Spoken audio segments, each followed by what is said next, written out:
The latest film, written, produced, and directed by David O. Russell, featuring an ensemble cast that includes Christian Bale, Margot Robbie, John David Washington, Chris Rock, Anya Taylor-Joy, Zoe Saldana, Mike Myers, Michael Shannon, Timothy Olyphant, Andrea Riseborough, Taylor Swift, Matthias Schoenaert, Alessandro Nivola, Rami Malek, and Robert De Niro. Did I get that right? Huh. Looks like I did. First try, too. No. What is up, everybody? RandomRandomMan here. I hope everyone out there is continuing to stay safe and be well during this unpredictable time, as I am here bringing you my review for Amsterdam. Now, the plot of this period comedy thriller basically follows three friends, a doctor, a nurse, and a lawyer, played by Christian Bale, Margot Robbie, and John David Washington, respectively, who are all caught up in the mysterious murder of a U.S. senator.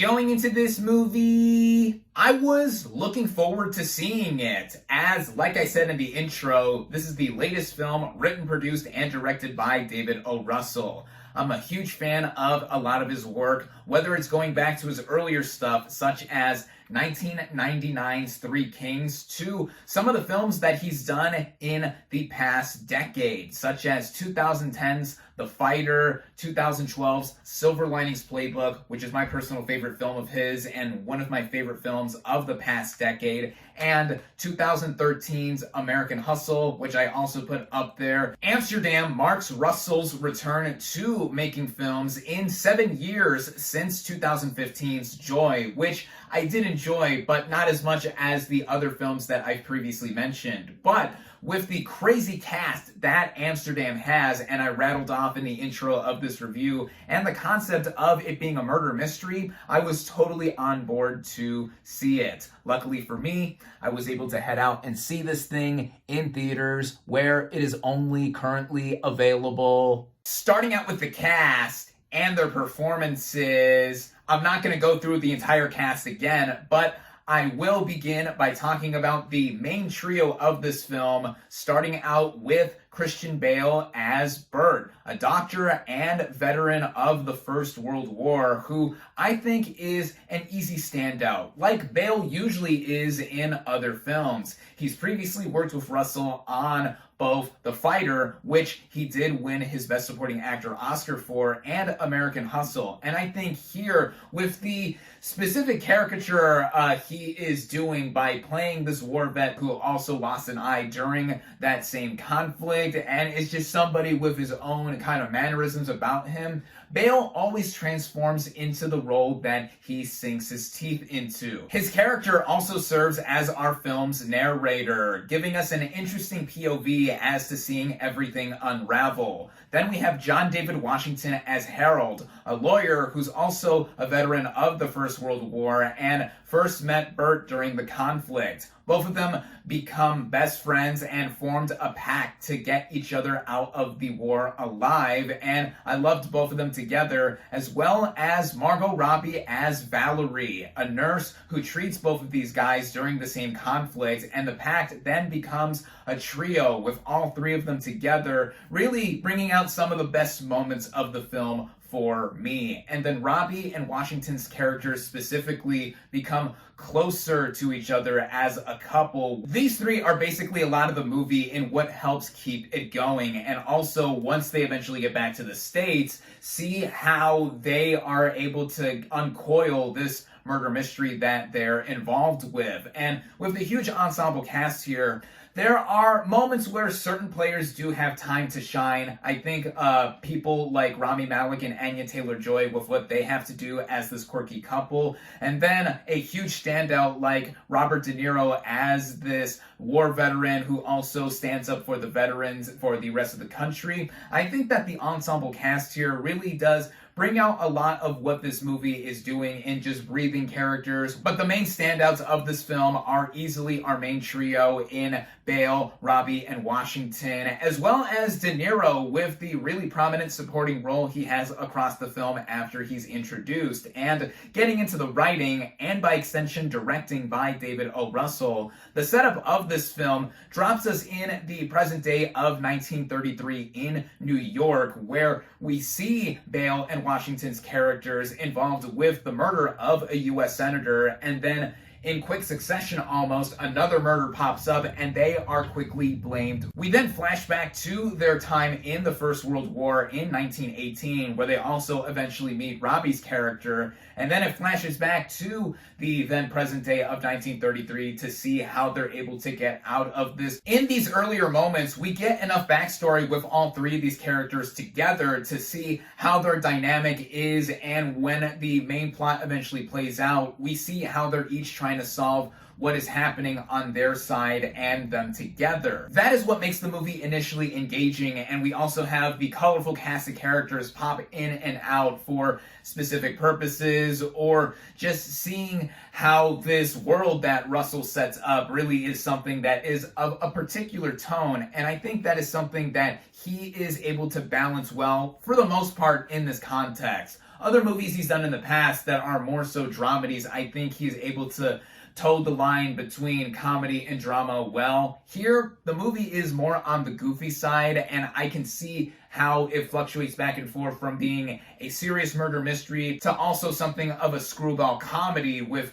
what these characters do and their antics and their specific mannerisms with each other. Like Robbie's character, when she is introduced back in the then present day, shows that she has developed a neurological disorder that advances with age, and then we just see Bale's character's own quirks here and there too, just putting them all together. That's what makes them such a fascinating group to follow. What is not as easy to follow is the story when it does eventually unravel, as one of the two biggest knocks I have against this movie is how it is all laid out, and I think that it's convoluted, but with the ambition of trying to do too much and not necessarily making a whole lot of sense. I think that the movie is, on one hand, trying to give us a lot to try to have us figure out the mystery with these characters. But on the other hand, it is that very virtue of this movie doing a lot that makes it crumble under its own weight during some significant portions. This is also having to do with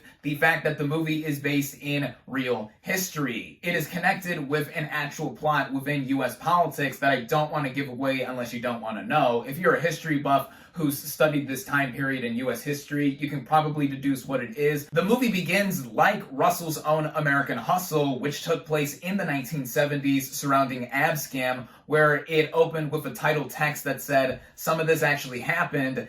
Amsterdam begins similarly by saying a lot of this actually happened. And with that real life history thrown in here, it does make the whole plot involving this U.S. senator being murdered intriguing with everything else that is happening, but with all the moving parts that are going on with how this is written and by extension directed, it does make it seem like some of the details are lost in the shuffle before being brought up again, and when the film eventually wraps up and all is revealed, which brings me to the second big knock I have against the film, and that it is predictable. Not that I wasn't enjoying what I was seeing with the main trio interacting or what was unraveling in between, but when I eventually saw how this was playing out and I could easily pick out who the culprit or culprits are, it made it seem like this wasn't doing that much as a whodunit or murder mystery that separated itself from other films that are surrounding something like this tied to a bigger plot that is happening underneath. That all being said, I was relatively entertained with what I was watching, and at the minimum, Russell knows how to helm a movie that is easily watchable with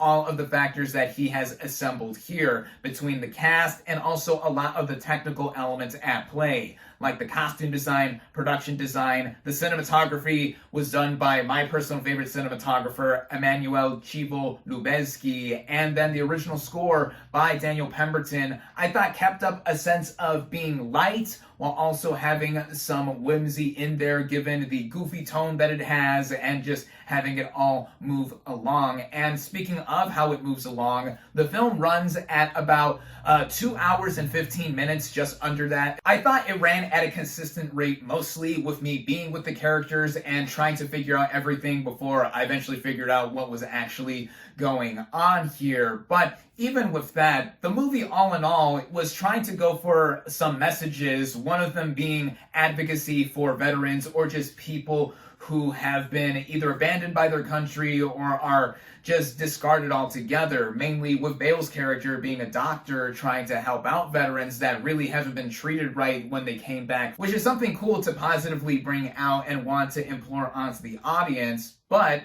like I mentioned, for how much this movie is trying to do altogether, it is one factor of many that the movie tries to do and doesn't entirely balance out to the best of its ability. All in all, I found Amsterdam to be just okay. I don't hate it like a lot of people do, also by extension for them not liking Russell's real-life antics and other behavior that he has done, but I also didn't love it like a lot of his other movies that I previously mentioned too, with what he was able to do in balancing tone and genres better, also bringing out a lot more in his cast. Though, like I've said, the main trio here of Bale, Robbie, and Washington make this whodunit worthwhile, even if convoluted and predictable. Even with this movie's disappointing elements, I do have to give credit to the heart that it conveys, as your mileage will vary on that angle, like with what it does overall. With all of that and more, I cautiously recommend it.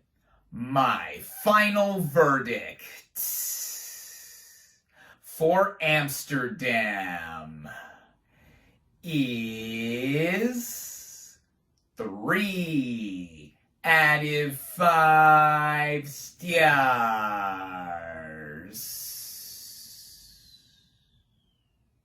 Thank you all, as always, for watching. Be sure to like this video, comment on what you thought of Amsterdam, social media links in the description, subscribe to my channel for more, and I'll catch you on the next movie review.